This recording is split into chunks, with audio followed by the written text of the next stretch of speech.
Zach asks, thoughts on Incredibles 3 being announced at D23. What do you want to see from the film? So this weekend is D23, Disney's big convention. They're announcing a ton of projects, releasing a bunch of trailers, and one of the things they announced last night was Incredibles 3.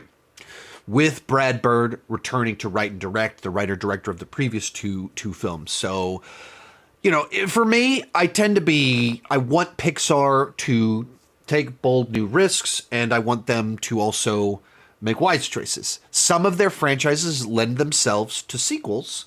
Incredibles is one of them. And at the same time, other ones, it's not as obvious what the sequel would be. So when they announce Incredibles 3, I think by the time it comes out, like at 2027, it'll have been almost a decade since the previous film.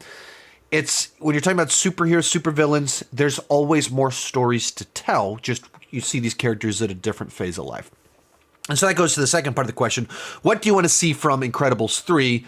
I hope that there's a much bigger time gap this round.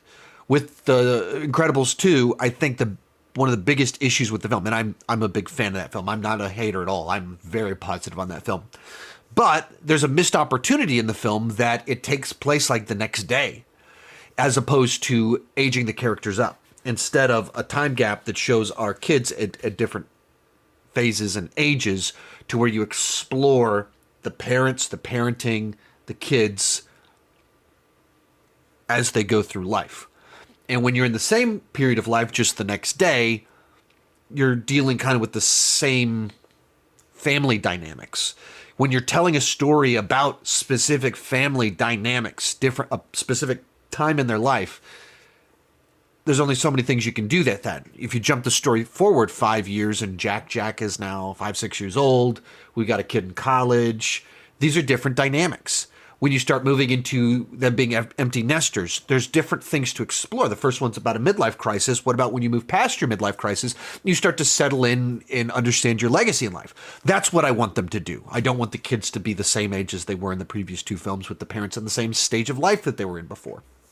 Most of these clips are pulled from my Patreon live streams. I do about 6 live streams every single month. For $2 per month, $20 per year, you can get access to all the exclusive videos and live streams. For $5 per month, you get your name on my end card. At the top tier, you get a 30-minute video chat with me each month. The link down below in the description has more information.